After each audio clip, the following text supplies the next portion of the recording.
Hello everyone! Hey! I welcome you to a beautiful little game called XIII, a first-person shooter in comic style from 2003. My name is Davdus. I have been a runner for this game since 2013. You see what I did there with that name, but that is actually true. And I'm happy to bring it to you today on ESA Stream 2. The first couple missions have quite a couple of cutscenes, so we can start right in and I will start explaining anything else right after we start the time, which will happen as soon as I load into the first level in 3, 2, 1, now.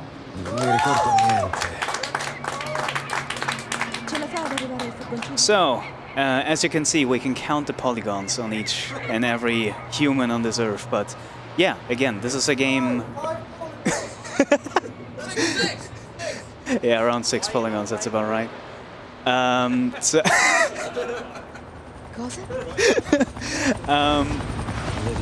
I've mentioned before, this is a first-person shooter in comic style. It is based on a comic novel, older than this game, obviously. I don't remember when it came out, but it is called Number 13, and the whole story of this game is based upon this original visual comic that was very successful in the US.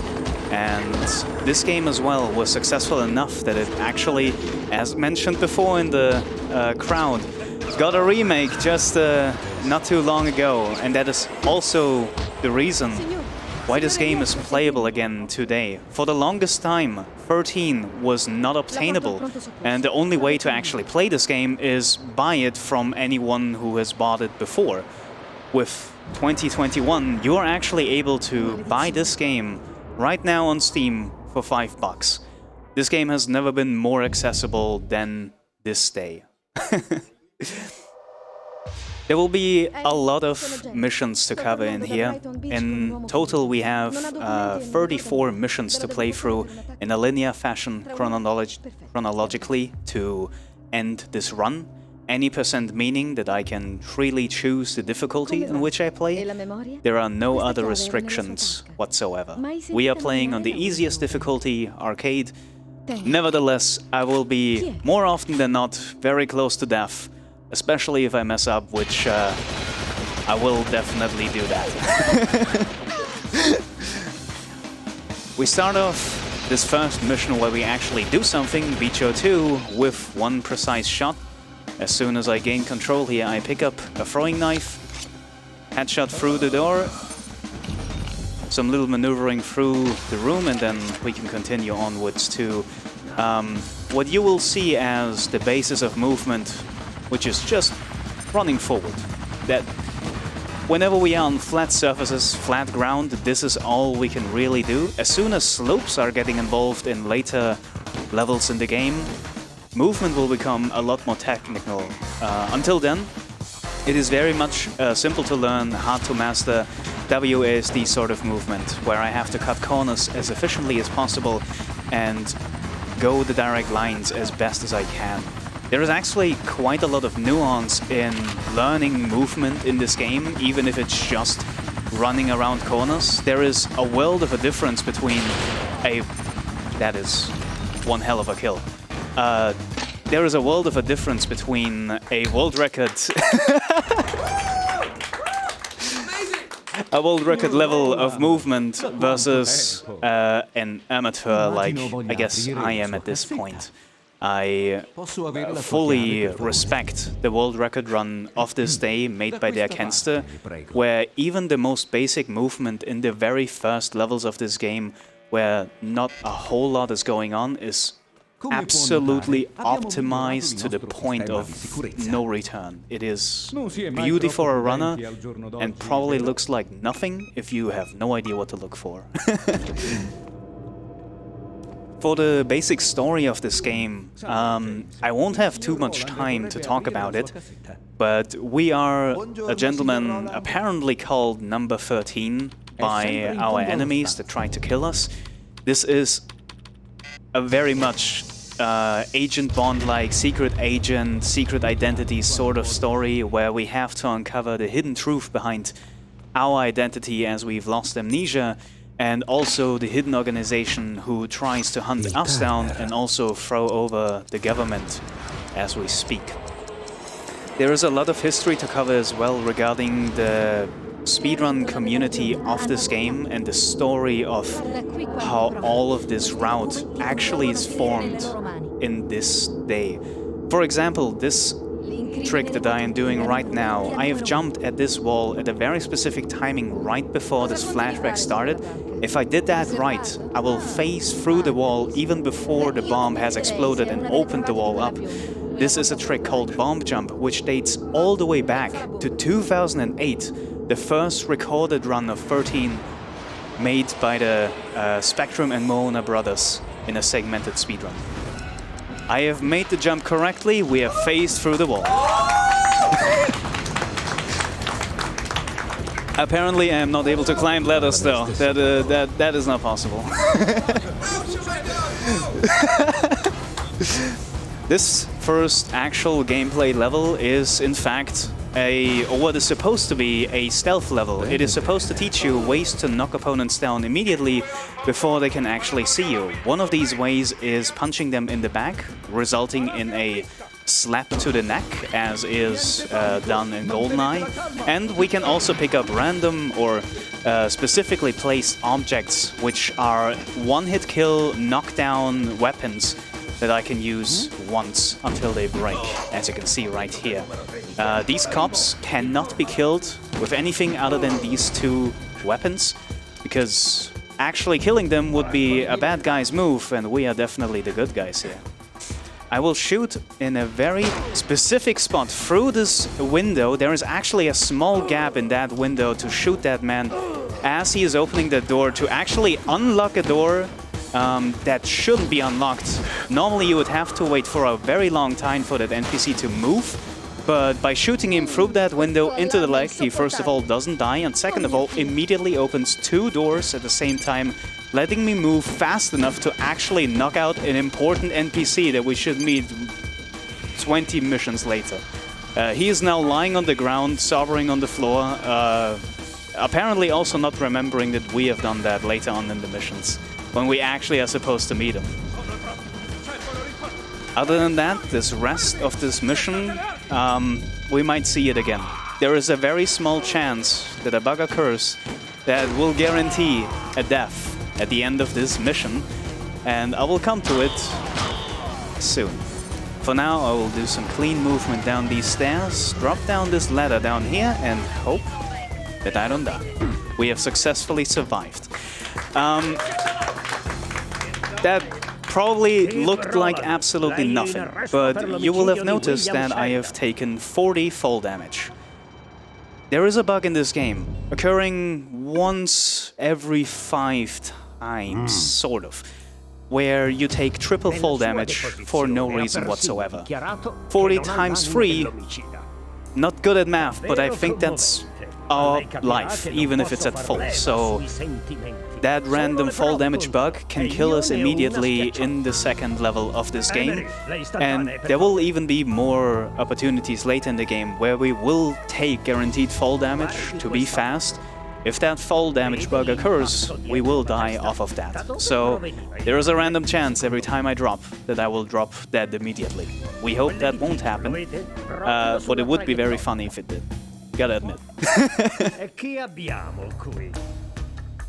Other than that, I have a lot of things to cover, so I will already talk about some things that we will see up ahead. And one very important aspect across the whole run that you will see is weapon management, specifically the equipping and unequipping and reloading of weapons.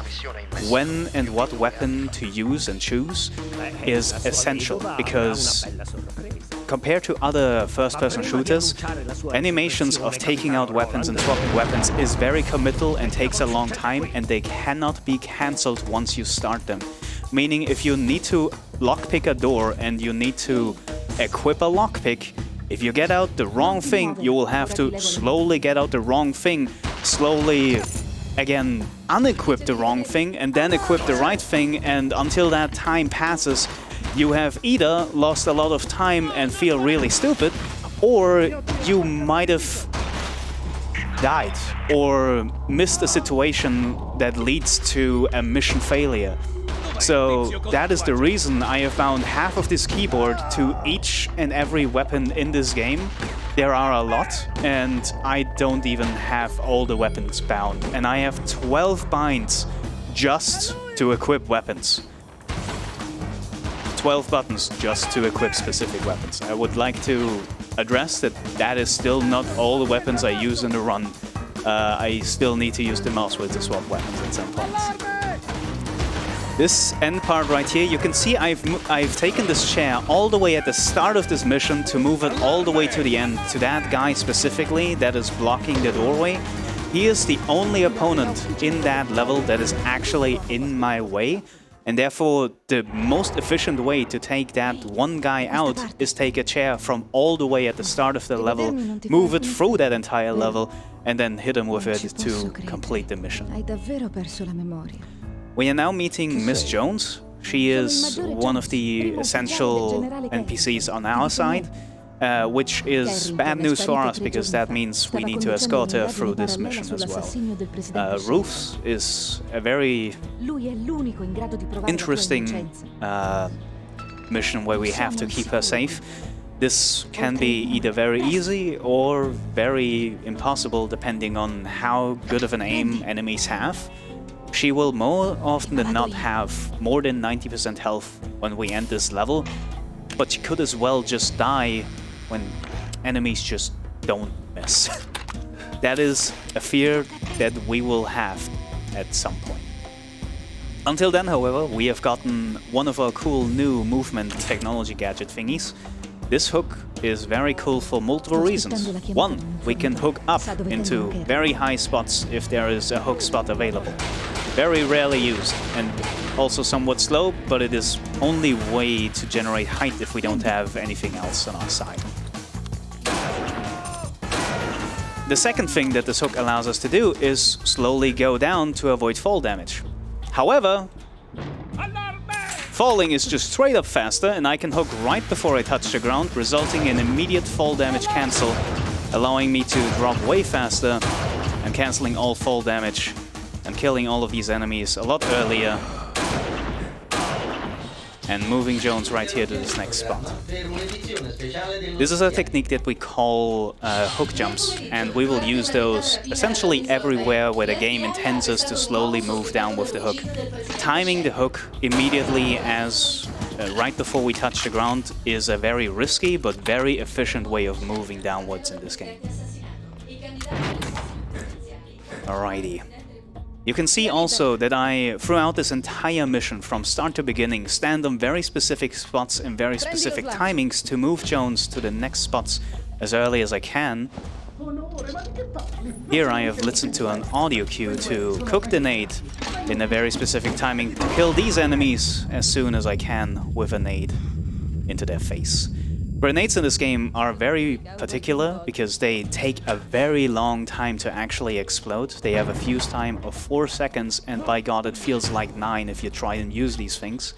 But they are actually very powerful in this run. We will use them many times whenever we have the chance of cooking a grenade, or if we need to manipulate them using grenades.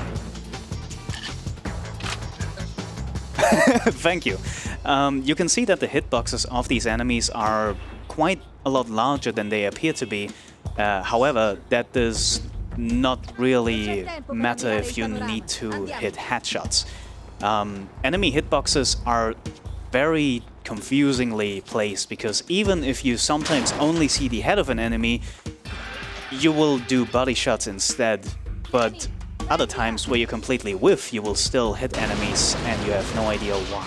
It's very confusing, but that makes headshots very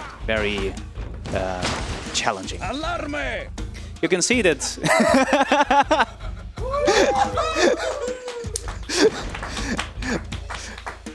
Thank you, crowd.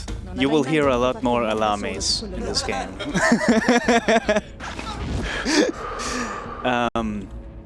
I forgot to equip the weapon I need to use. Alright, that's alright. As you can hear, and I forgot to address this at the start, we're not playing the English version of this game. While we have English text boxes and subtitles, we actually hear Italian voice lines, and that is essential for this game. I will explain that right after we do this section right here. We'll, I guess, instead equip sniper rifles as a backup.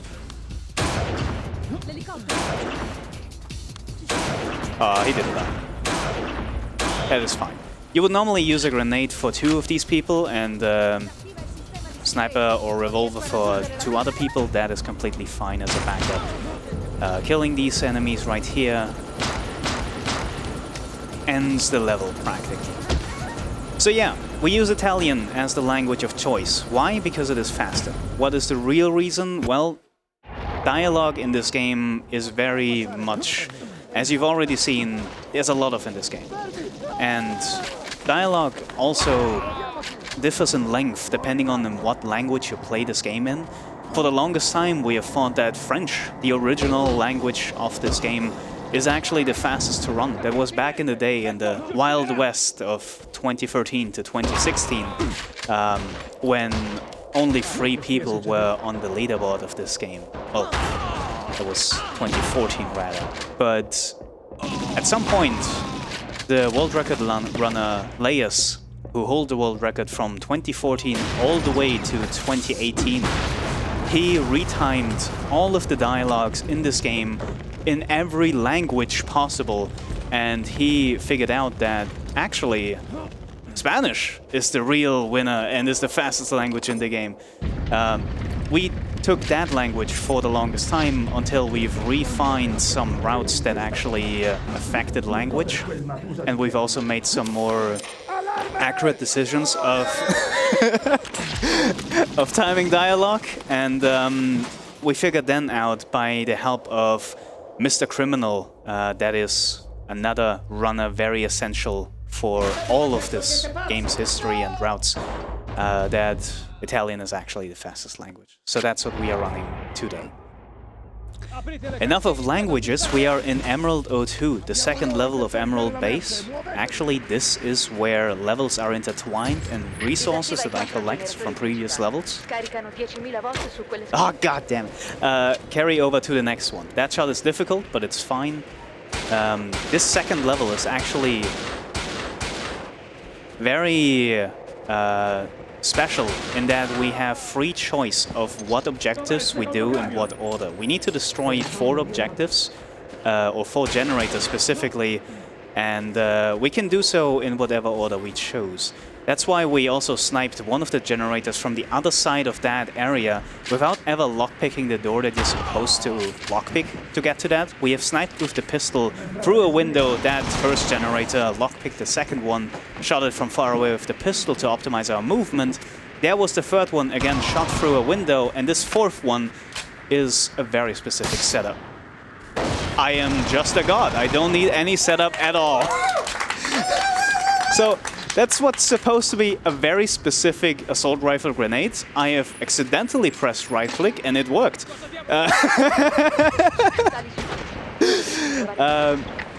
That room right there, you're supposed to lockpick that one as well to get access to that generator. However, the ground of that generator room is actually slightly elevated and only has a hitbox from up to below. If you shoot an explosive, hold up, there you go, there you go. If you shoot an explosive below the ground, it will actually do damage through the ground up above into the generator, destroying it without ever lockpicking any door. That final drop, by the way, was very scary because there is no single checkpoint in that level, meaning if I have died there, that would have been the whole level all over again. And that is actually a possibility. The reason I have not taken any fall damage there is because I have strafed into a slope all the way on the ground there. I have mentioned before that slopes are essential for movement. One possibility with slopes is that you convert all of your fall momentum into horizontal momentum, which means all the fall damage that you would have taken from that velocity downwards is negated, and you can just move on forwards without using any hook ever whatsoever. That's what you're supposed to do there. The second way of using slopes for movement is actually the exact same process, but in the opposite direction.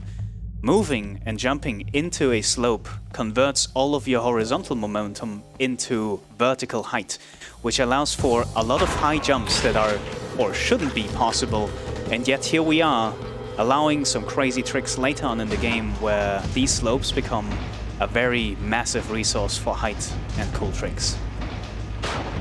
Emerald 03 is a very different level compared to the other levels of this Emerald section, as this is a very close quarters combat oriented level. I will shoot here early to manipulate this enemy to be alerted, get into my way so he doesn't body block me around the corner, and here I will actually reload the checkpoint I have just hit to manipulate a global cycle that would normally be very unpredictable to react to, but if I drop down right here without that, it would be random deaths all over. There is a death that is not random, I have not done the hook jump right. But down that fall that I have taken, there is this electroshock area that is appearing every couple seconds. With that checkpoint reload, there it is, I can control when that shock will be, and when I reload the checkpoint and immediately go all the way up and drop down as fast as I can, this shock will never be active. I have, however, taken a lot of fall damage, so let's see if I can survive this. Okay, we are not done yet.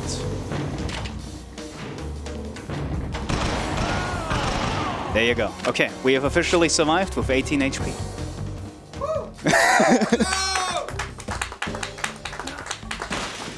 A very claustrophobic slope jump right there, again to optimize quite a lot of movement there.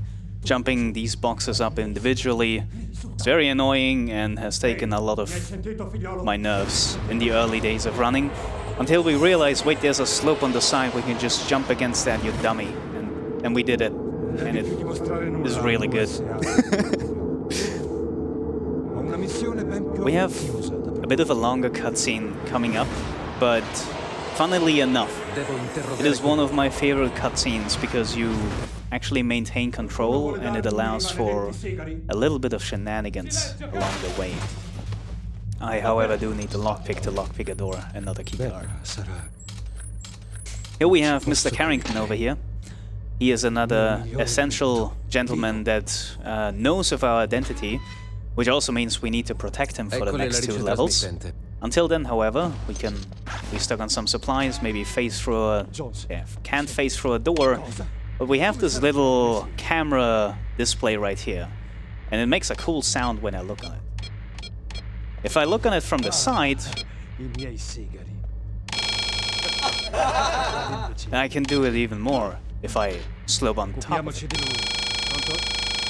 I can also run against it and just get jutted all the way just back and forth, and if I jump in the right moment, I actually get launched all the way to the end of this room against this wall. It is a beautiful little digit display thingy. Okay. My goal right here is actually to not use any health kits, even though I have any, until the end of this level, because whenever you complete a level with less than 25 HP, you will refill back to 25 HP, allowing for any desperate players to still play through a level if they have below that health, meaning I can optimize my medkit usage if I keep on to that health in that way. There you go.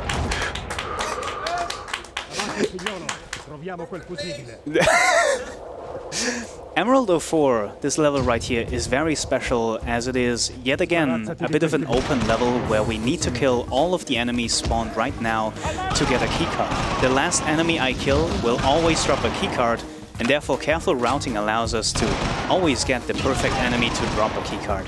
I have killed all of these before. I've also shot at the start, specifically to manipulate the enemies to get alerted to run to me instead of me trying to hunt them down from very far away, allowing me to kill all of these with just 2 assault rifle magazines very efficiently. And we've gotten the keycard from the last gentleman, and we can move onwards. The 3 enemies that spawn right here are very tricky. I need to kill all 3 of them, because otherwise they would hunt down Carrington, which still is something we need to protect. I have killed all of them though with that grenade. That is very fortunate. These enemies, because they are so far away, are very difficult. By the way, you don't need to open the fuse box. You can just put the fuse under the thing and it just fits. It just works. But yeah, these 3 enemies are tricky. We have no real weapons that are 100% accurate and also fast to shoot. Therefore, the assault rifle, which is fairly accurate, is the best chance there. I actually shoot this enemy. I tried to kill him before he fully spawned in. To kill him before he spawns with his equipment. That enemy is the only one where you can really see that if enemies spawn in, they first spawn an enemy unit and only afterwards, like a split second after, will they get their armor and their weapons. And in that time frame where they don't have any armor, you are able to actually kill them way more efficiently because, well, they're not protected. Still, assault rifles are not the most accurate weapons in the game. They are one of the most powerful and they are of the more accurate weapons, but nevertheless there's some variance there that makes it inconsistent. Another hook drop right there. I was being safe at doing it twice. And here we have a very action-packed final level of Emerald Base where we need to protect Carrington. You're supposed, again, to drop down with the hook very slowly. However, me dropping down immediately the way I did actually stopped the trigger from happening, which means this cable car will not drop down after I have touched the ground, but rather at some random point when it thinks it's the right time to drop. So, yeah, that one is just chilling. Sometimes it makes a nice noise. There it is. Okay. But yeah, it's... Again, another one of these... Oh, there it is. That was a dropping. That should have happened like a minute ago. Other than that, it is me protecting Carrington completely in this level. It mostly is the case that I need to be accurate with my shots. As soon as his dialogue ends, he wants to move to the next location, but can't if the enemies are alive. Thankfully, he talks quite a lot, so I have a little bit of leeway with every of my shots. But I can waste a bit of time whenever I miss or take 2 shots to kill an enemy.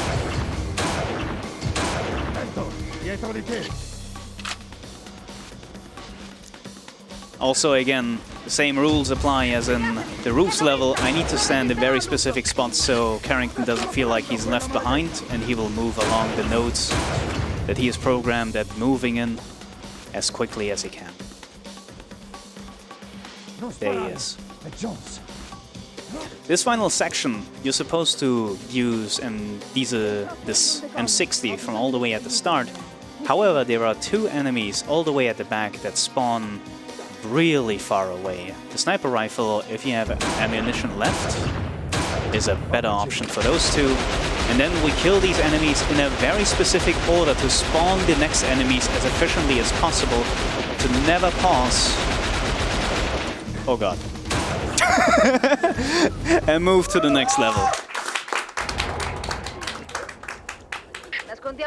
We have started a new chapter. This is Calorie Lake, and this is quite an infamous one. Both Calorie Lake 1 and 2 are very difficult levels in very different ways. And I will get to the reasons of Calorie Lake 2 in a second, but this first level is special. It has some very optimized movement in form of direct lines, but right here in the distance you can see a boat that actually has one of the secret documents in this game. These are special skills that you can find by looking at these documents, or by just finding these documents placed around the world. I am despawning enemies, by the way, that are normally spawning way earlier, but by looking at them they won't spawn because they're shy. But these important documents have many different effects. The one that I have skipped is actually a lockpick document that would allow me to lockpick doors way faster. The reason we skip it at that point is because we get it way later in the run, where it doesn't actually take a lot of time to get. This is, by the way, one of the most difficult jumps in the game, and I will get to explaining it in a second. And it looks like absolutely nothing, which is even more funny. Okay, I've missed it enough times, so I'll go for a backup. That is called DSS. The story behind it is that we have done this skip that you will see right here for the longest of time, where we surf along this log to skip a cutscene where opponents are calling us Dorothy. This is a reference to The Wizard of Oz, Dorothy in that movie/book. That skip allows us to skip that cutscene. That's why we call it Dorothy skip. Then we found this specific slope jump that is really difficult to get, and since it skips the sections with the Dorothy skip, we call it Dorothy skip. DSS in short.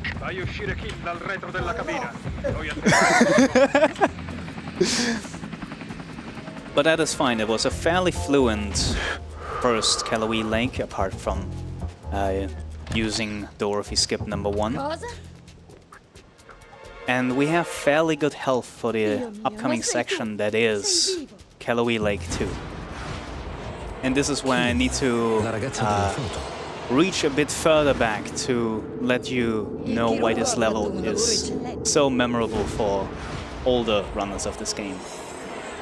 This is the longest cutscene in the game, or one of the longest in the game, followed by a holdout section, where you need to kill a lot of enemies, which then spawn even more waves of enemies, and at some point there is an explosion at the back of the house which allows us to move to the end of the level. This killing of enemies is exceptionally dumb to optimize. You need to kill every enemy in a very specific order to get the scripts going in a very specific way to make everyone spawn as fast as possible. And there were 2 specific enemies that you need to kill at the very end, and they just sometimes did not appear based on basically randomness. It felt random, it was very difficult to get consistent and fast. That is the reason why this level is actually, in the old route, one of the most reset-heavy levels in the game. Runs were only really starting half an hour in after you have passed Calorie Lake number 2. It has come to the point of desperation where we have started a religion to pray for better RNG. And this god that we have prayed to is Lord Moose right here. We have crouched down to Lord Moose and prayed for that we can complete a run. We have made a system to make more cool strats, to make cool moves during the run, to appease Lord Moose so we can complete a run. Thankfully, we have not to go through all that pain in today's route. For we have found cool new tech, starting in 2018, the revival of XIII Speedrun. It is still, however, very difficult, so give me a second.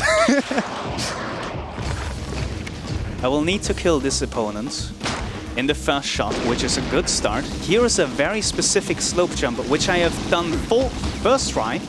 All right. That is exceptionally rare. And with that, we can actually move up to an opponent that has a bazooka, so we can just explode the way on our own, using that bazooka ammunition that we have gotten from a ledge that we really should not be supposed to be getting up there. And in fact, we need to kill that opponent very early, because he shoots immediately as he sees us. An immediate headshot is necessary for him to not shoot the rocket, for him to actually keep that ammunition on him when we move up to him. Hence why it is important to be both efficient with an accurate shot with a revolver, which, by the way, I don't think... Yeah, that was my last shot with the revolver. I had no other choice. And second of all, there is no other explosive in that whole 2-level section, because the devs knew explosives would make that level skippable. So that new trick is what made this run bearable. Or at least the old Calorie Lake, an old story and a fun one to tell. In fact, This, I have mentioned the revival of 13. There is a couple of chapters to the speedrunning community and the story behind it. I have mentioned that when I started with running this game in 2013, there were not that many people on the leaderboard. In fact, there were 2 before me. That is the gentleman that has created the leaderboard, Zoton2, whose run that I have seen back then is still his PB on that leaderboard, funnily enough. And a second run, which was the world record for the longest time in that early era from Venezia, an early female speedrunner. It has not taken long, however, after that leaderboard has been made, that a gentleman called Laius, or Lay in short, dominated this run for half a decade. He took the world records in 2013 and kept it, and improved upon it, racing his own sum of best until 2016, and he kept the world record up to 2018. He was dominant, and with the help of the strats found by French runner Chow as well, there was no one that really was matching his skill. The running community took a hiatus from 2016 to 2018 when the big revival happened, when all of a sudden an outburst of new runs happened again. When we were motivated to run this game again, old experienced runners came back and new motivated runners joined in, allowing for way more strats, an optimized way of thinking about the run and the game itself, and allowing for the run to be exceptionally more optimized than it was just 4 years ago. This whole setup, by the way, that I have done was part of that revival and strat finding. The whole path that I have took, where these 2 policemen have escorted me, I have moved in very specific ways to run into this gentleman right here at the end. He should normally be standing right where I am standing right here, but he is now doing this cutscene on a very different point. If I jump now as this cutscene ends, he gets Jedi powers and opens this door from the other side of the hallway, allowing to save 10 seconds, because normally you would have to watch this man slowly walk down that hallway, and it's skipped by that very specific trick. Instant door, it is called, and to this day, it is super weird. Here is some tricky movement as well up these vents. At this point in the story, we have figured out that we have apparently been an imposter to the organization, and therefore we are moving through vents right here to cover our tracks. I am not sorry. But escaping from these vents, we can go to a more fast-paced approach of finishing this level.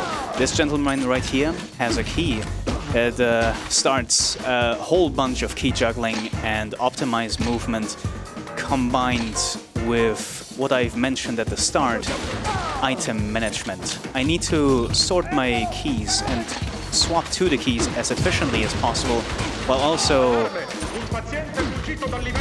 there you go, timing my weapon swaps as efficiently as possible so that I will swap to the keys as fast as I can once I pick them up. It seems trivial, but optimizing that is very difficult, and these enemies do a lot of damage. We don't have a lot of resources available right now. We only have a pistol and hopefully fairly soon the shotgun. If I don't get a shotgun, that will be even more curious, but let's see here. I need to kill this gentleman coming up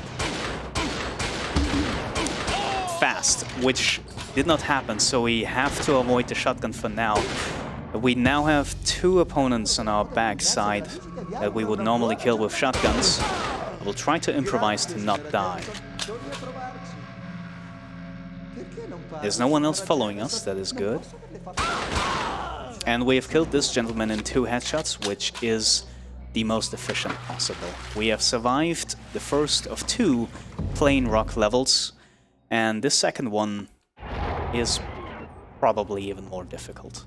Plain Rock is a sort of institution, a psychiatry, which is also a hospital, but there is a gentleman right here, Dr. Johansson. He's a bit crazy. He likes to gut people for fun and call it research. We will be his next subject, and to avoid dying a painful death, we will have to collect specifically revolver ammunition. The only real way of fighting this guy, he is the first and probably most difficult boss fight in the game when it comes to optimization. All of these gentlemen right here have revolver ammunition. I need, in best case scenario, 18.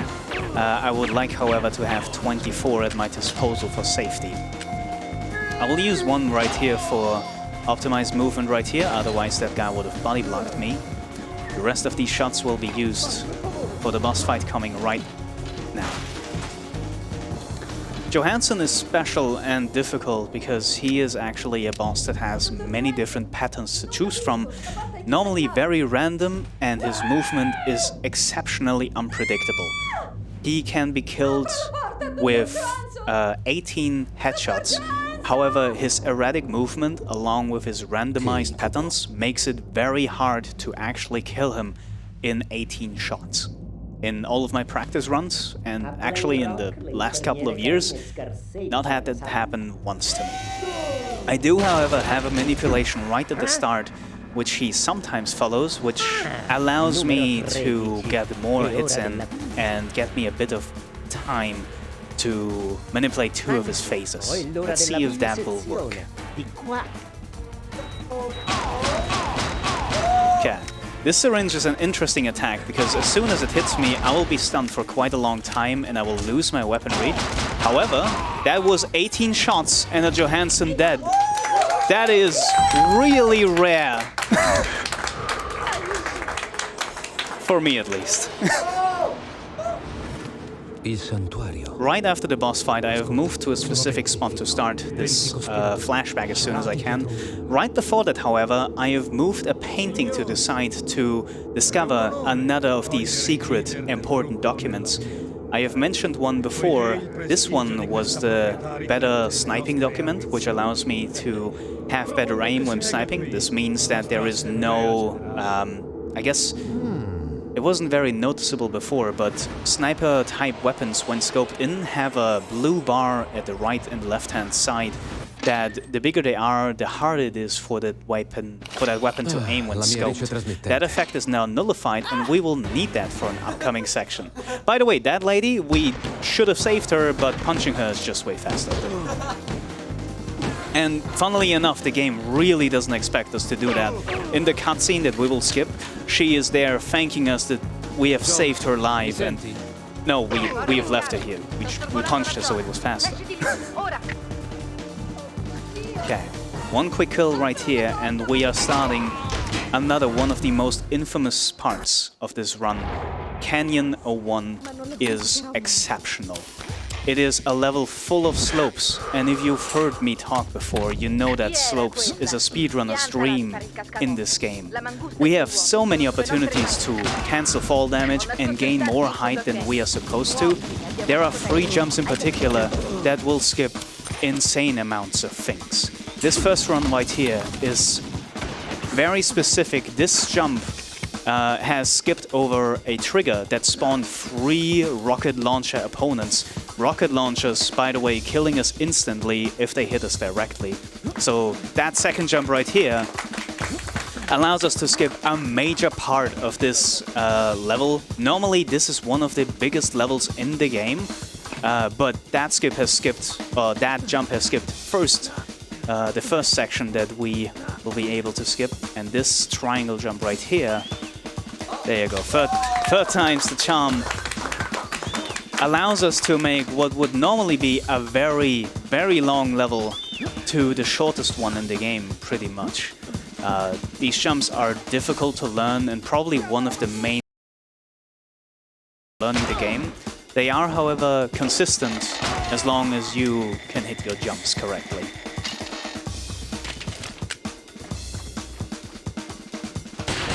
Alrighty. With that, we move to Canyon 02. Slopes are still abundant, however we have a lot more opponents, a lot of which have rocket launchers. we open the level with a very specific fall damage cancel. I have not survived yet. Okay, I have survived now.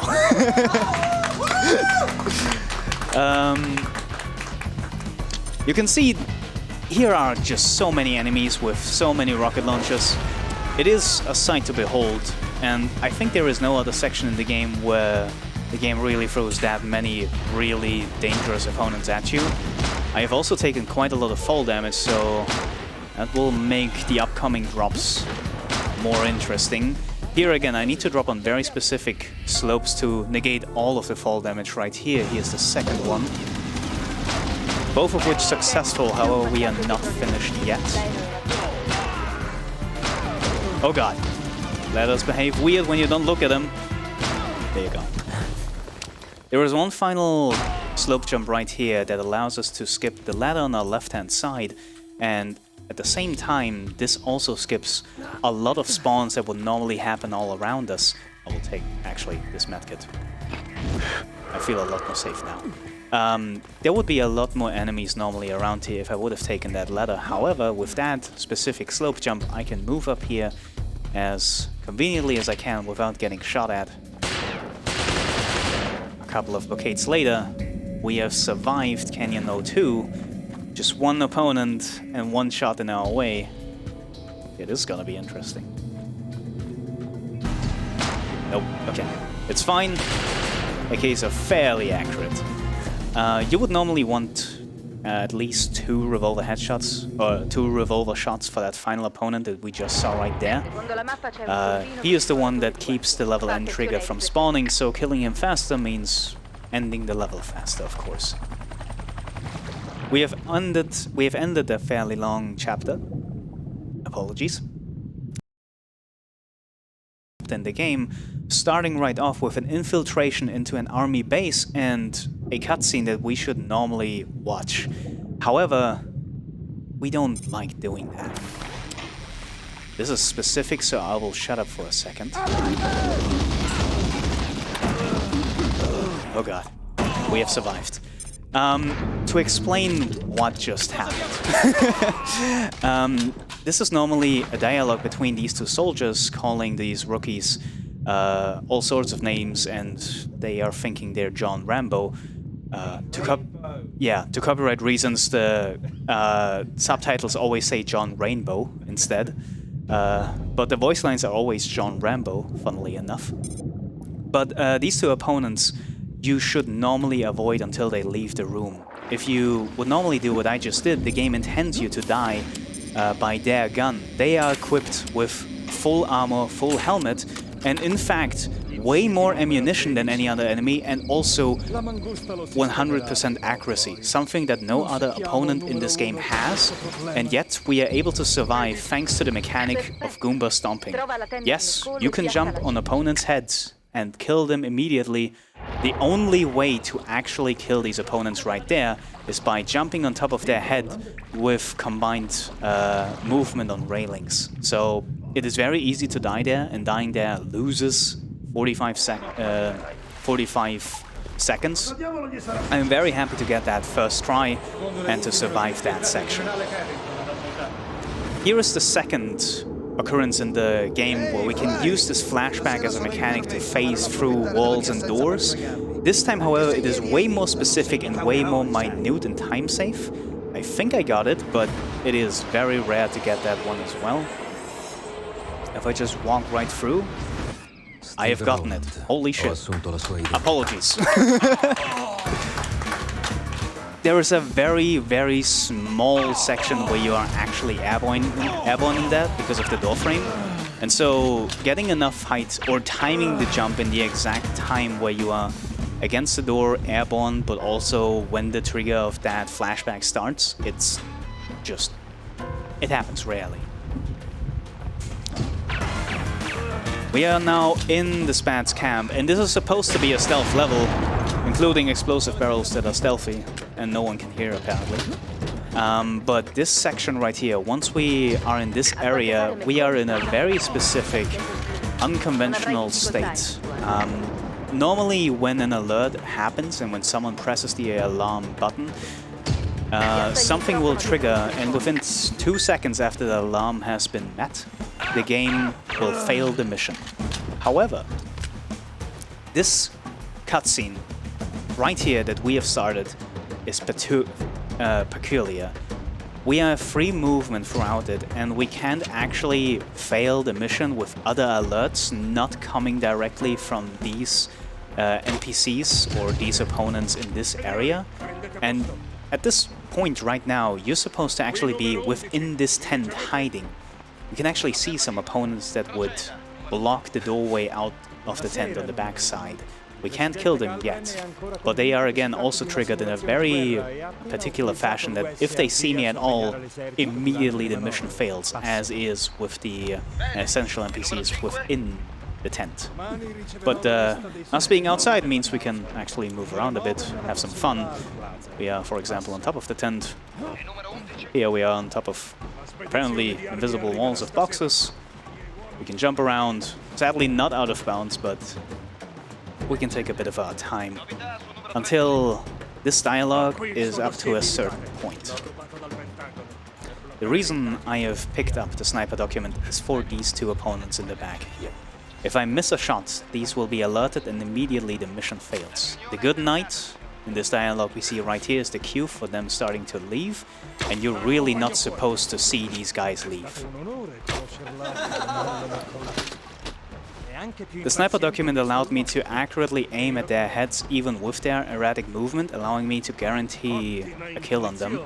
And at the same time, normally you're supposed to get a keycard right here, wait for these essential NPCs to walk all the way outside and despawn. However, skipping the keycard is very fast. This, however, is very risky.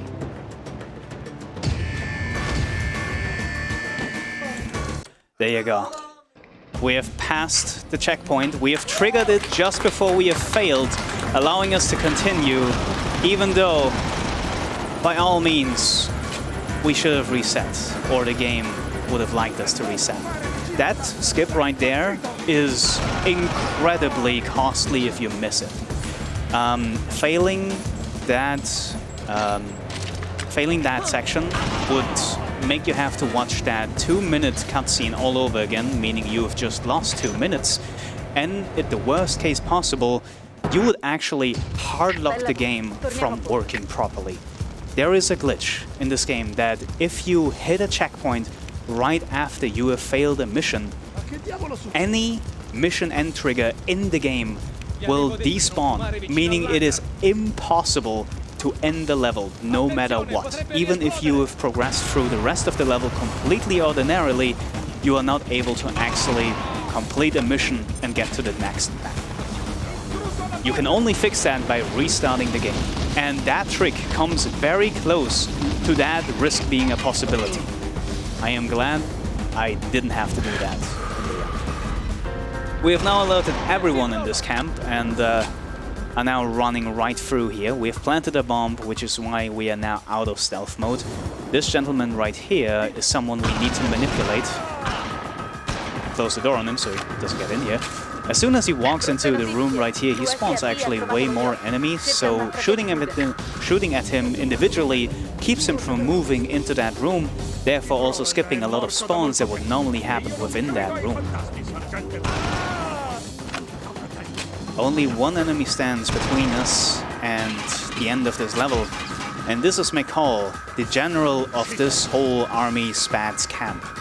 He is a very burly one, and he also has one of the most powerful weapons in the game, the heavy machine gun, the M60. Funnily enough, the manual of the game calls it the SMG, the submachine gun. It's, yeah, fun fact, but McCall right here, it's a magazine to the face, and then an M60 as well to his face, making him a very easy boss to kill in a very fast manner, allowing us to end the Spats camp section, moving on to the submarine base.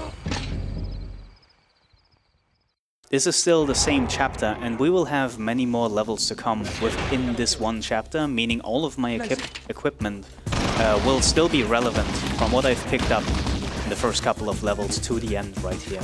I've picked up another secret document, to which I will come to later. I will place a grenade on the ground right here, not to kill these enemies, but actually to make them afraid, to make them run away so they don't shoot at me. Grenades are very useful for that, as long as they lie on the ground. Enemies will have the priority of moving away from that grenade and holding their hands against their ears to not, I guess, die. So grenades are often used to just not get shot at and to manipulate opponents into specific behavior.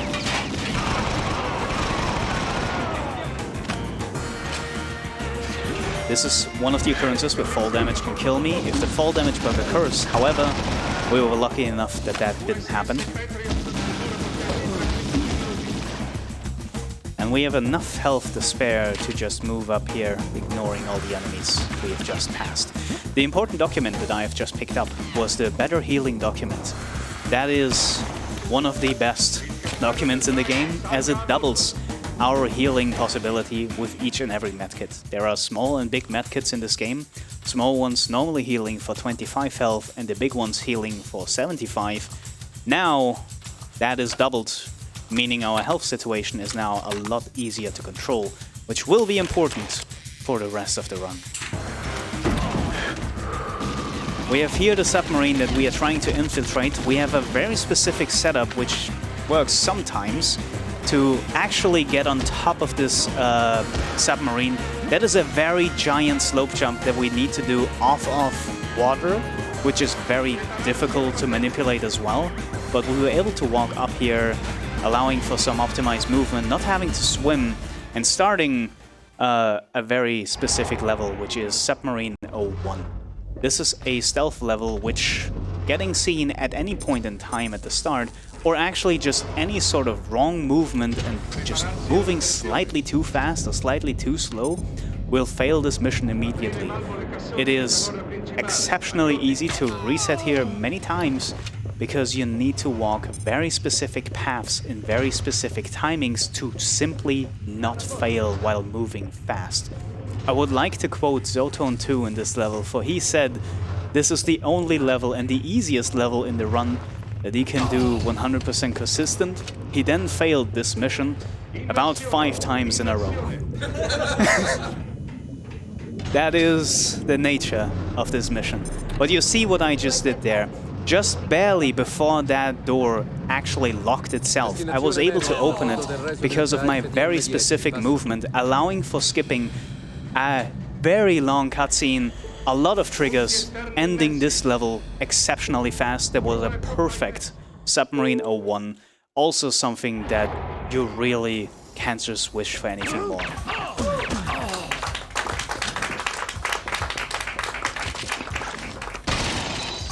We have continued the trend of making everything go haywire as soon as we have completed a successful stealth mission. This time the whole submarine tries to kill us. Thankfully, we have assault rifle ammo to spare, so no real opponent that is not a boss fight can be a real threat. Meaning, hey, the captain of this level is probably a good boss fight, eh? I actually try and kill all of the opponents in my way, because they will hunt me down later on. I will do a very specific setup right here to make me stuck in that door. Normally, with this cutscene, you're supposed to move right to Captain Edelbright right there, but we are stuck in the door, and now he's talking to the air. As soon as this cutscene ends, there are 2 things that can happen. Either I stay stuck in the door, or I phase through it, and I can start shooting at him immediately, even before he starts realizing what's happening, killing him immediately. There are only 2 minor things to do before this level ends. One is getting the key right here to open the silo to get out of the submarine. Oh, that is one hell of a placement for an enemy. Yeah? Okay. I have no idea why that didn't count as a Goomba kill. He had an iron helmet, apparently. The second thing that I will do right here is a lockpick document. while the silo door opens, I can move around for a bit without losing time. There is a second one under me. This hasn't happened before. I haven't lost any time to that, so that's good. But as the silo door opens, it takes quite a long time for it to be fully opened, so that's why I can take my time and get the secret document after opening that. And that document is actually the better lockpick document. It is way more efficient to get it later in the game, when it takes no time to get it, than actually to get it early when it takes 6 seconds to get. Routing differences that makes a big difference in a good run attempt. Here are 3 fully armored opponents with good weapons. I will use all the grenades that I have to try and kill them without stopping. This also has the additional side effect that they won't shoot at me when I run past them. However, them surviving, which I feel like more than one has survived, makes this leap of faith very difficult. But they just didn't decide to shoot early enough. That is good news for me. That leap of faith is normally not what you're supposed to do. Normally you would make a platform move from side to side to get a bit of more distance to get to that hook section. However, I am on very low health, and this might be unhealthy. Okay, I will make very specific location checks right here. Again, normally you're also not supposed to be in water when this explosion happens. Okay, I had 2 little health, that is fine. Checkpoint is right here, and actually I will get this medkit, which will make that problem insignificant. But yeah, that section, normally you would have a lot more health. That was unfortunate that these opponents survived the grenades. It is completely fine. By the way, the technique I'm using right here is called dolphin jumps. Movement in water is normally very, very slow, but moving against walls in a very specific way and strafing diagonally along them without actually touching the walls allows you for way faster movement, a lot faster than actually just swimming. This is one of the strats, or one of the movement techniques that have been found as well all the way back in 2008, albeit in a way less optimized way. Along the time, and especially after the big revival, as we call it, we have optimized that one technique a lot to make that movement as smooth and as fast as possible. We have lost most of our weapons, however, we still have assault rifle grenades. We use that to kill all the spawns in this room in a very specific way, just as they spawn in. Me looking away also made that guy spawn to open the door as fast as possible. And at the same time, the assault rifle grenade I shot at first killed enemies at the other side of the room across like 3 containers that were stacked. This allows us for optimized movement through here. Here is an opponent I need to kill as early as I can. Beautiful, that lets the door be open as I move through it. This is smooth jumping. Oh yeah, it's so smooth. And this level ends with another very unique boss fight, which we can only damage with rocket launcher ammunition. And that boss fight will be just a full-size chopper trying to hunt one gentleman down. This guy is tricky to hit. He has movement that is static at the start, so he moves a very controlled way at the start. Now he is strafing from side to side, making him very difficult to hit, but as soon as he starts his phase where he shoots rockets, we can actually manipulate him to stay in that phase where he is standing still, as long as we don't give him enough line of sight or long enough line of sight to shoot his second rocket. He will stand completely still, allowing us to shoot all of our rockets without any problem, and managing our ammunition perfectly so that we end the fight with the final rocket makes it so we don't automatically reload when we try to move away from that fight, which means we can unequip the rocket launcher a lot quicker. By the way, fun movement on the right-hand side right there. I have also forgotten to point out there are 2D seagulls on top of these containers. You can see them once this frame disappears. There they are. Did you see them? Anyway, this start of this level, this hotel level, is wild. we have walked against this lady to manipulate her to follow us instead of pressing the alert button, so we can shoot her all the way at the end. This is way faster than moving her body after killing her where she was, because that would make her body seeable by other NPCs spawning in way later, allowing us to move her body by letting her run to us a lot better. At the same time, we have now started a cutscene where we should normally scope with our far-scoped microphone, but only doing that at the start allows us to move freely as this is happening, and we can see that we can use that time to kill opponents as they spawn in, like that guard we just backstabbed right there. That allows us to have all the corpses laying around as they are, without anyone pressing alert and finding these bodies. So we can watch this cutscene completely fine, without any interruptions. Perfect for any donations. Cal donated $50. That's sub 01. I'm proud. Thank you, Cal. That is one of the 13 runners in the modern day after the revival who took a lot of time to really optimize ILs in this game, and he is definitely one of the most exceptional runners for this game, so I'm glad to see his name, and thank you so much for that generous donation, Cal. There are a lot of people that I would like to mention that have been big participants of making this route as it is today. I have mentioned Criminal, who did a lot of research after the revival. I have mentioned Cal, who is exceptional at optimizing the IL levels. Der Kenster, the current world record holder and the one who holds the world record since 2018, his world record run is beyond beautiful to watch, and he to this day makes many resources, making a lot of the tricks in this game very easy to understand, making it short and sweet to really get it. I will mention him later. For now, however, let's finish this hotel level as quickly as we can. The important document that we have picked up in that last level in Quay 33 was the dual-wield document. Another one of the most devastating documents to get. You can see that we have two of these, as the game calls it, miniguns equipped. I guess they are small guns, but yeah, I won't deny that.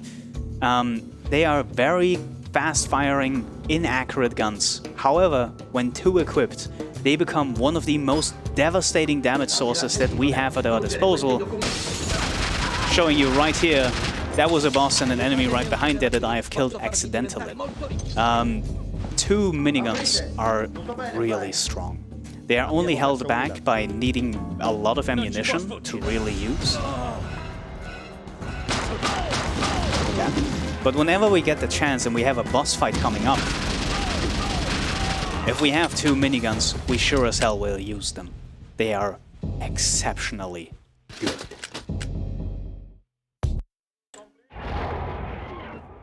We have started the second to last chapter in the game, Sanctuary. I have missed the first shot, so that's a good start. Sanctuary starts off as a stealth-heavy level. This is the headquarters of the secret organization that we're trying to sabotage. And it's apparent by now that they are trying to, I guess, rule the government. I am not sure what the plan is exactly, but they are planning something, and we are trying to find that out in this Sanctuary headquarters right here. This first level is one of the most fun to really optimize as an IL run. A lot of precise movement, singular shots that are accurate, and we can see the hook usage here as well for nice boost up here. We also see that we have two pistols, but only one can be silenced at any time, making the second pistol exceptionally useless. I must admit, one of the reasons we get the dual-wield document so late into the run, we had a chance way earlier, is because of the two pistols. They are actually worse than just using one pistol. They are very accurate, they are very awkward to use because you can only shoot the second pistol by holding the mouse button long enough, and there is recoil between the two shots and a big enough delay to make it difficult for that second pistol to hit accurately.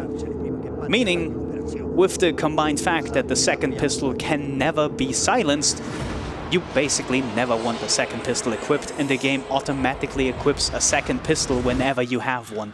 So, yeah, it's not one of the best things to have. 2 miniguns, however, we take those. Those are very nice to have. We are now within the sanctuary itself. The stealth trend continues, however, we see more important NPCs that have a dialogue and are scarily close to us. Again, they really shouldn't be finding us or seeing us or interacting with us in this level at all. However, if we want to go fast and they're in our way, well, we need to get somehow past them. So here's Mr. Wax. Oh, just okay, there you go. This second one, we can just watch despawn. And again, they are now there's one important guy just lying on the floor, just really not supposed to be there, but hey, I guess no one really cares. He's lying there for the rest of the level and suddenly appears at the end in a different mission, so all is fine and dandy.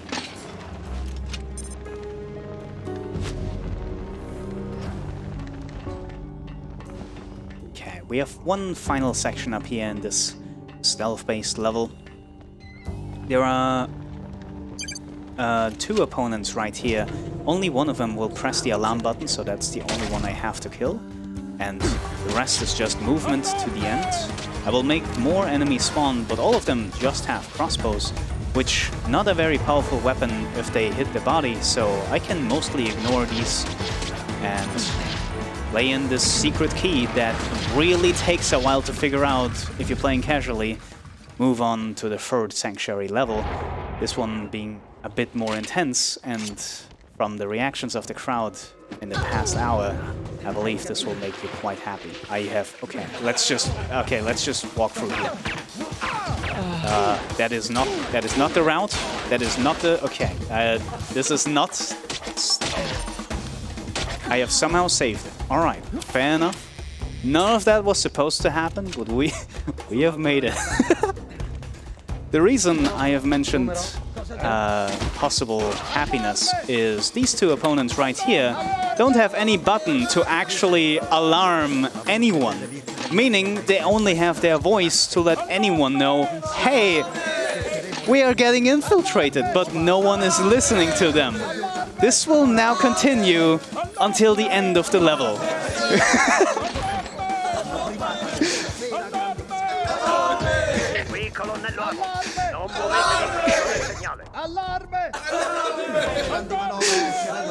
We have this very moving speech of this organizer leader, and even they can't really hear the poor screams of someone in the back who's really just asking for help at this point, but oh, he got quiet. Oh, never mind.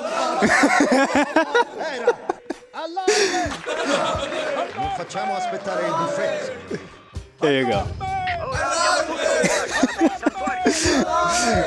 One hook jump later and we move to this final section. I will have to do this section while looking straight up, because getting hit in this game will actually have very massive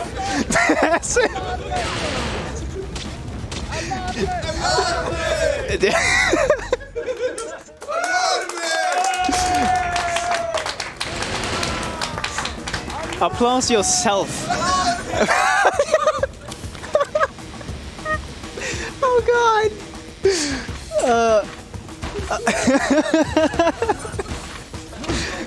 Dear crowd, please applaud for yourself. That was beautiful.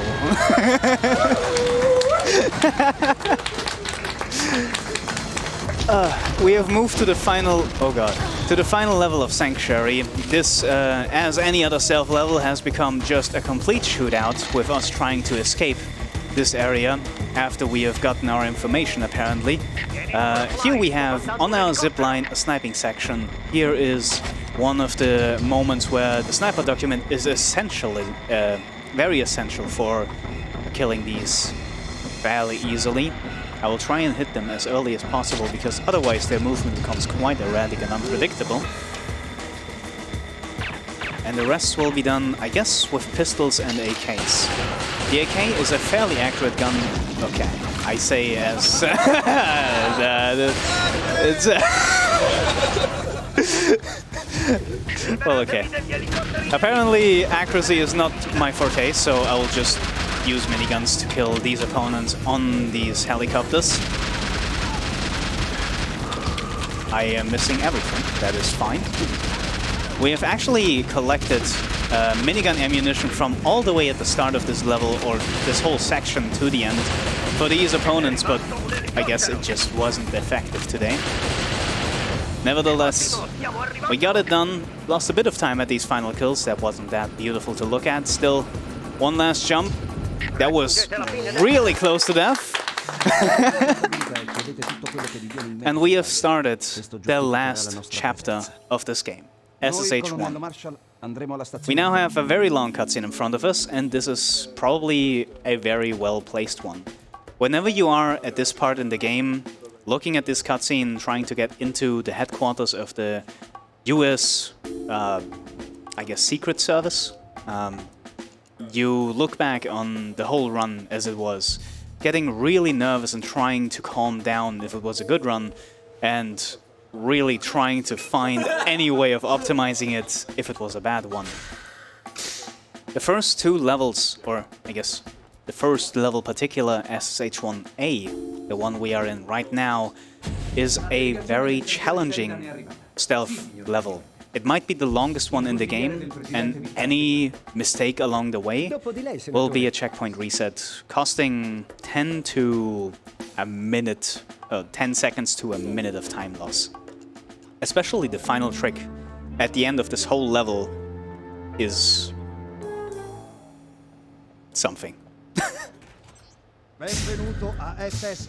We see here a gentleman that we have knocked down in Sanctuary. He has completely recovered and has no memories of what has happened in the past 20 minutes. He will guide the president that we have on our side right here to the end. We need to find another way to get in. This Mr. Wax guy, remember his face? He won't have one for much longer once we have actually completed the strat we do to finish this level fast. Until then, we can just wait for this guy to walk to the exit. We can, I don't know. We can make our best impression as a plant. Calm down, take a final breather, before we start the final section of this run. Any mistake after now will result in a checkpoint reset. Now, costing us... Yeah, he has a bit of a problem, yeah.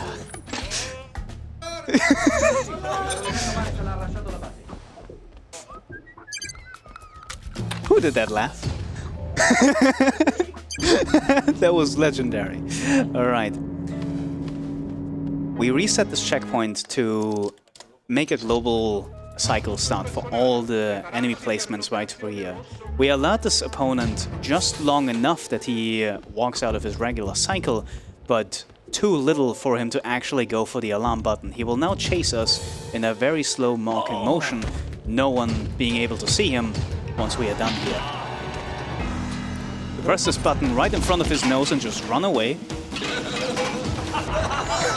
As soon as I press this button, he will disappear into thin air.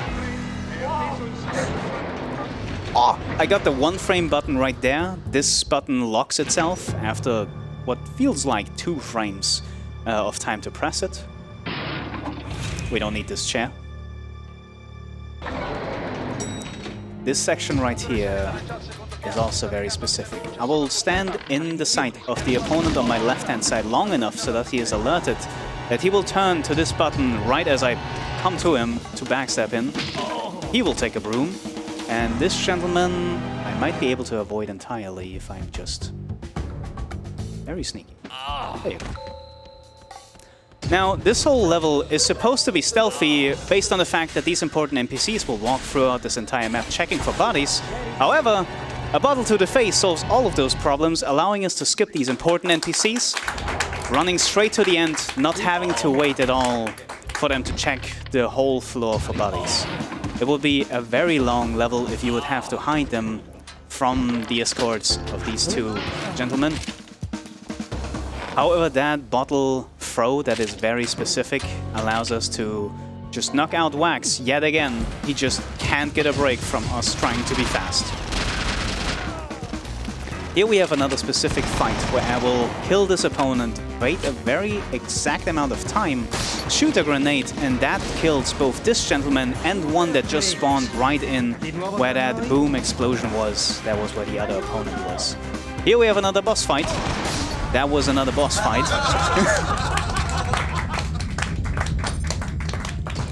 Mr. Standwell took a grenade to his face. Not very healthy, apparently. Grenades and explosions in this game have the possibility to headshot, making quick kills like this possible.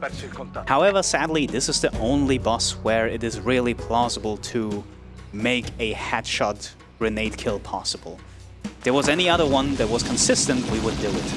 Here we have Mr. President on our back. He is not feeling too well. Therefore, we will move him as fast as we can, which means just placing him on the ground, moving a little bit, and then picking him up again. We can also optimize this by jumping as soon as we try to pick him up, which is quite a bit more difficult. It saves a bit of time. Let's see if he is still breathing. Can you feel his pulse? Yeah, he seems fine. He seems fine. Right, one final fight here left. This room is incredibly weird. Depending on the outcome on when these opponents die, really weird things start to happen. I believe we have gotten a fairly normal cycle, so nothing special should be happening. Okay, that's friendly fire, mister. He has a walk cycle. Okay, there are many things that could happen here. You could softlock in this part. This guy could have no walk animation at all. I have no idea when any of that happens. It just happens. It's really weird.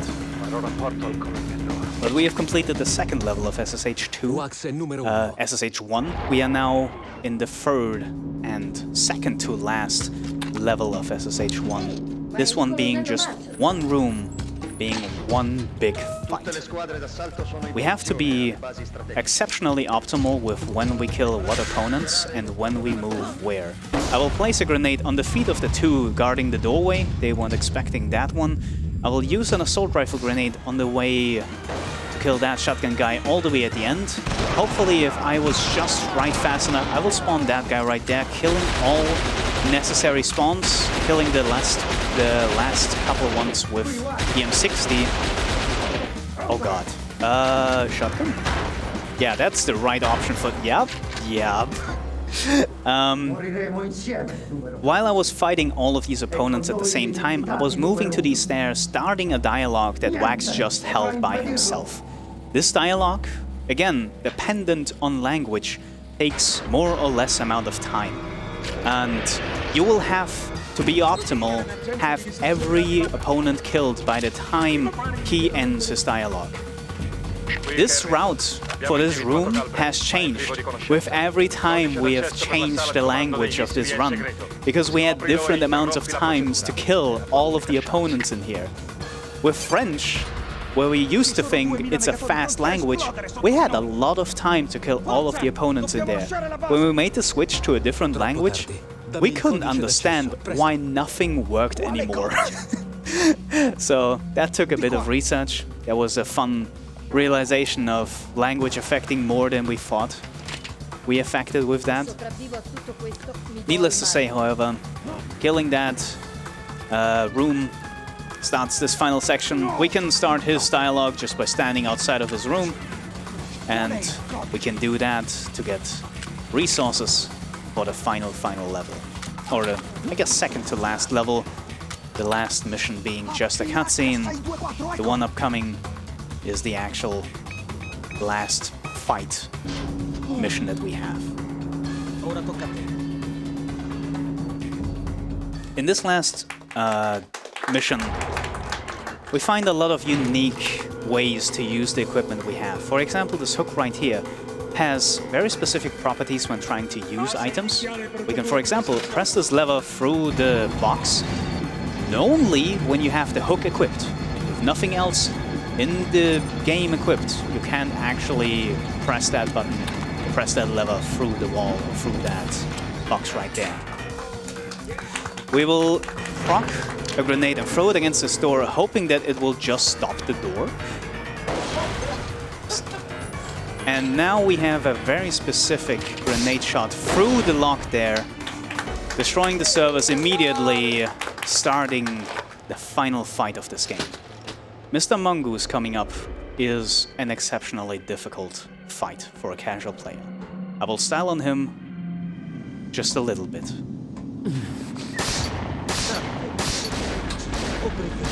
It has not worked. I will try to reset and do it a second time. Specifically, you're not supposed to shoot at him during the cutscene, as is apparent. Oh god. Okay, there you go. Let's see if that one worked. Nope. Okay. I will do a third one, however, this one is guaranteed to work, as I am using the M60 instead. Slowly walking down.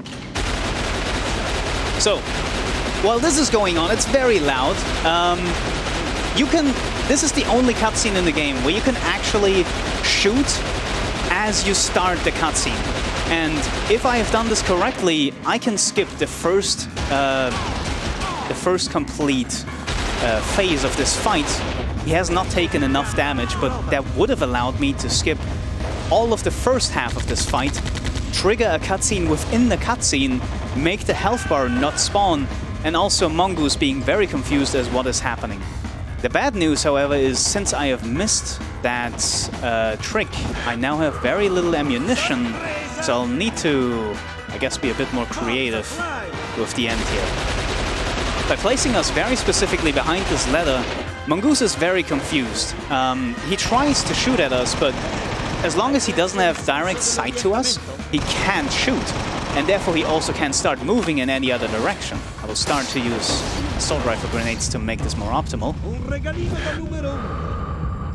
But he will just stand there, not understanding what is going on, as 13 has just vanished before his eyes as he is hiding behind the ladder. Yeah, making this fight, which would normally be very difficult, very consistent. That nade I have completely missed. I will again do the last bit of health damage with the Uzis. He is walking to his death, and we have ended this run with 8 HP. That final fight was an absolute mess. There was a lot of things that could have went way better. I've lost probably around a minute, but it's fine. We have survived, and we have successfully apparently saved the world. I haven't really paid attention. I was too busy hearing people say alarme.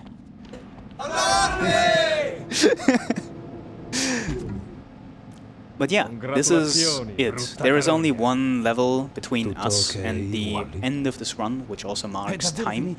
And that is just one and a half minutes of just walking around, listening to people, being happy that we have saved the world. Yeah, final typical level. I will start to give my shoutouts right now. I would like to thank, first and foremost, Erkenste.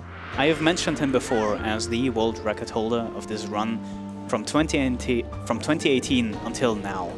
I have actually made him start playing the game, and I didn't expect him to, first of all, take the world record from me when I had it for a week, and then never giving it away again.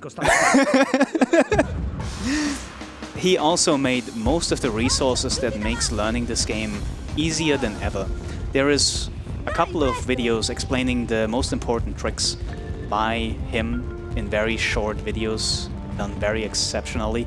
And he also wrote multiple documents explaining all of the strats in the game, what resources you need for them, what risks are associated with them, how much time they save, and how easy they are to do in a spreadsheet, along with other spreadsheets like where each document in the game is that you could route into your run. I would like to thank the restreams that are currently probably commentating over me. Specifically, the French restream right now has a former 13 runner, Chow, doing the commentary for me. He has done the research that made the runs of Laius so impossible to beat in the early days. And his research is still important to this day.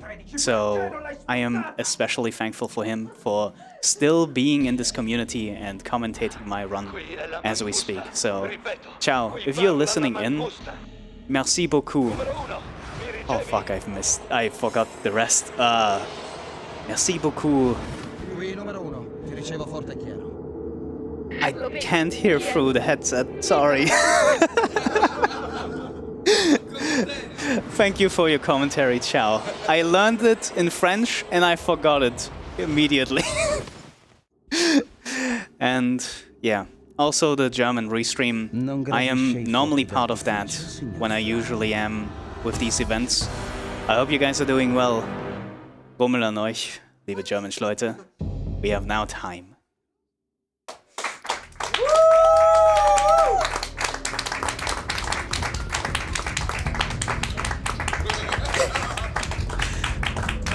So yeah, this is a good time for a marathon run. I definitely lost the majority of that time in that final fight. However, I am just thankful that this run was as good of a showcase as I think, or as I hope it was. If you're interested in this game, you can literally get it for $5 on Steam. It has never been easier to get. And if you want more of this game, there are many resources that will help you with learning this run.